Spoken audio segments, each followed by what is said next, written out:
참고인이 발언한 부분에 대해서 임성근 증인 혹시 반박하거나 할 말 있으면 해보세요. 네.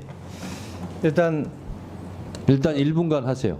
예, 위증과 관련해서 언급했던 제가 수중 수색을 했던 사실을 다시 사고가 나서 사고가 났는데 수중에서 하다가 사고가 났다는 것을 알았던 사실은 제가 아까 19시경이라고 했는데 우리 김경호 변호인은 10시 46분에 참모장을 통해서 참모장이 그걸 확인해 갔다 했는데 당시 저는 예천에 있었고 참모장은 포항에 있었습니다. 그래서 참모장과 제가 소통하지 않았고 그래서 저는 예천에서 탐색 구조 실종이 됐기 때문에 빨리 찾아야 돼서 그걸 하다 보니까 제가 19시경에 수사대장이 이제 예천 쪽으로 오다 보니까 그때 밑에 있는 7여단장을 통해서 알게 된 겁니다. 그래서 제가 안 시간은 19시 10분경이다라는 것이고 일단 거기까지요. 자, 예. 임성근 증인이 1분간 발언했는데 김경호 참고인도 재반박할 시간 1분간 드리겠습니다. 해병대 수사단에서 임성근 증인이 직접 자신의 발언은 22일 날 연결식 날 알았다라고 했습니다. 수중 수색 사실을 그날 알았다라고 했는데 오늘은 19일 19시에 알았다라고 해서 자신의 발언을 자신이 뒤집고 있다. 이렇게 생각합니다. 그것은 제가 그것도 자, 답변을 드려도 되겠습니까? 김경호 참고인 그 부분에 대해서는 반박하신 거죠? 저는 제가 본 진술 내용 그대로 네, 말씀드립니다. 그렇습니다. 자, 임성근 증인께 다시 기회 드리겠습니다. 이것 말고 지금 김경호 참고인이 쭉 말한 부분에 대해서 혹시 반박할 내용이 있으면 1분간 반박할 시간 드리겠습니다. 방금 전에 김경호 참고인이 얘기했던 그것은 아까 사진을 본 것에 대한 답변이었습니다. 제가 피의자 진술 조사에. 그래서 그 사진은 연결식이 끝나고 언론에서 이슈가 돼서 그때 제가 보았다라고 그 사진을 본 시간이 연결식 이후에 본 시간이다라는 점입니다. 그래서 사실을 잘못 판단했다. 사실 오인이다 말씀드리고 싶고요. 그다음 9중대에 가서 제가 했던 부분은 말 그대로 신속 투입 명령이 아니고 그 인원들이 아직 작전을 개시하지 않은 상태였고 원래 8시에 과업을 시작해야 되는데 9시 반에 좀 늦게 오다 보니까 작전을 조기에 해라는 취지에서 제가 얘기를 했는데 마침 그때 여러 가지가 정리 안 된 모습을 보고 바로 제가 옆에 있는 여단장한테 요거 시작하기 전에 안전교육하고 그다음에 재반 사항을 교육시킨 다음에 이 중대가 할 수 있도록 해라라고 됐습니다. 조치를 해줬습니다. 자, 1분간 발언 기회 드렸으니까 김경호 참고인 또 1분간 반박해 주세요. 이 사건 국민일보 일면 사진의 일렬식 수중 수색 그 사진은 바로 수중 수색 사실에 대한 인지가 핵심입니다.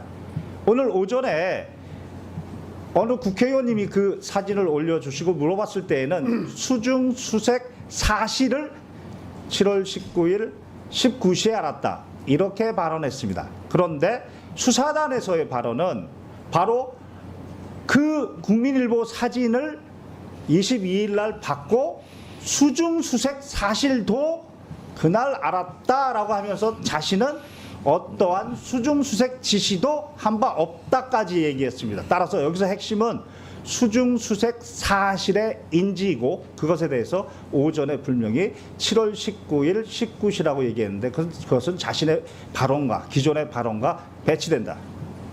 자, 이 부분에 대해서 임성근 증인 1분간 또 발언하시죠. 네. 제가 정확히 제가 진술하고 진술서에도 제출한 것은 수중 수색이었다는 것을 알게 된 것은 사고가 나서 7월 19일 19시 10분경에 사고가 난 다음에 알게 된 것이고 그다음에 그 사진에 대해서 사진을 언제 인지했느냐? 원래 사진이 19일 아침에 카톡으로 왔는데 언제 내가 인지를 했느냐? 그것은 연결식이 끝나고 나서 제가 언론에서 이슈돼서 그게 그 문제가 된다 하고 제 카톡에도 있다는 얘기를 누군가로부터 들어서 그때 제가 알게 됐다. 그걸 좀 설명하는 자, 겁니다. 임성근 증인. 네. 본인이 계속 지시는 하지 않았다. 현장 지도만 했다. 이렇게 입장을 고수하시는 거죠? 예, 그렇습니다. 자, 이 부분에 대해서 김경호 증인 1분간 반박해 주세요. 현장 지도를 했지 지시는 하지 않았다 하는 부분에 대해서. 먼저 현장에 도착하자마자 갑자기 실종자 수색 작전으로 변경 명령을 내린 게 임성근 증인입니다. 그게 카톡에 나와 있습니다. 그리고 구중대에서는 신속 투입 명령, 안정성 평가 생략하고 그 명령도 그 구중대장의 진술에 나와 있고, 또한 오후에는 작전 자체가 불가능한데 작전 지속 명령을 내렸다라고 녹취에도 나옵니다. 그리고 이 사건 가장 위험했던 바둑판식으로 수색 작전 명령도 카톡에 분명히 나옵니다. 객관적 증거는 차고 넘칩니다.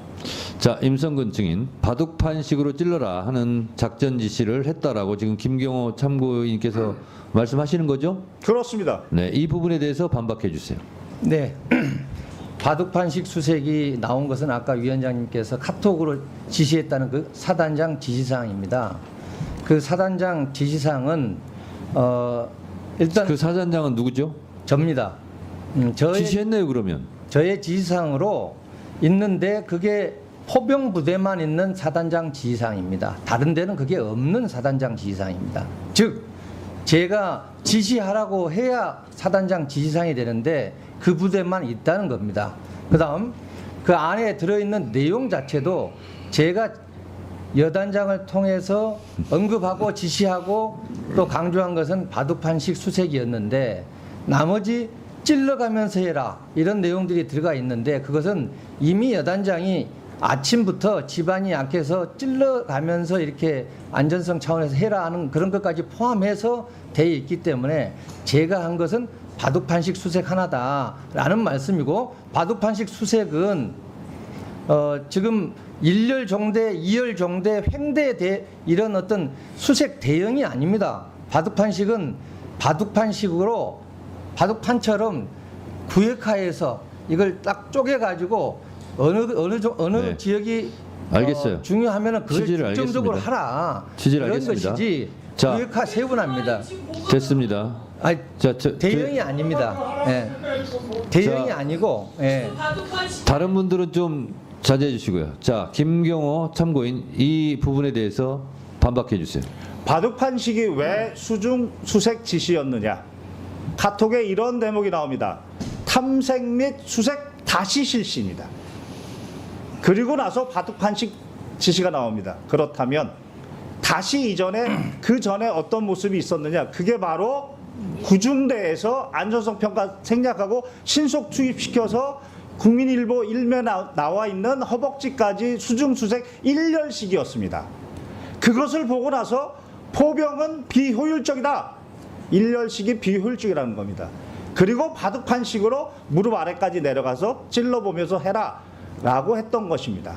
따라서 포병 모든 대원들은 오전에 구중대장이 그렇게 엄청나게 질책을 받고 화가 났다. 그게 1년씩이었다. 수중수색에서 그게 비효율적이었다. 이미 다 전파되어 있는 상황이었습니다. 따라서 수중수색을 바둑판식으로 하라는 얘기는 격자 모양으로 하라는 거구나. 실제 그렇게 하다가 고최해병이 가장 네. 위험한 곳에 있었습니다. 자, 김경호 참고인 마지막으로 묻겠습니다. 좀 잠깐 가만히 계세요.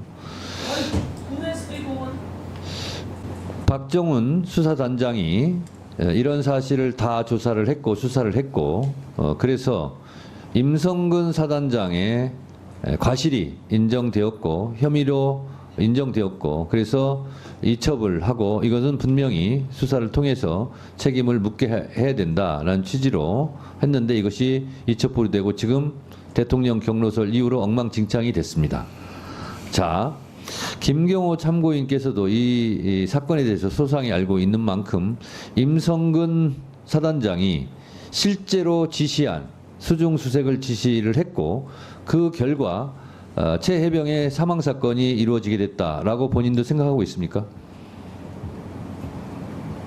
저는 임성근 증인뿐만 아니고 박정훈 대령이 지적한 8명 모두가 각자 고유의 과실이 있는데 어느 한 과실로 고 최해병의 사망을 바로 설명할 수는 없다. 그러나 그 8명의 과실을 다 합쳐보면 고 최해병의 사망의 결과를 설명할 수 있다. 이게 바로 대법원의 과실범의 공동정범 이론. 이 이론에 따르면 누구 책임이 제일 큽니까? 본인이 생각하기에. 그것은 바로 호우 피해 복구 작전이라고 생각하고 삽 마대를 들고 갔던 부대에게 아무 준비 없이 실종자 수색 작전으로 방향을 확 틀어버린 임성근 증인의 책임이 가장 크다고 판단합니다. 네, 감사합니다. 들어가세요. 박정훈 증인. 예.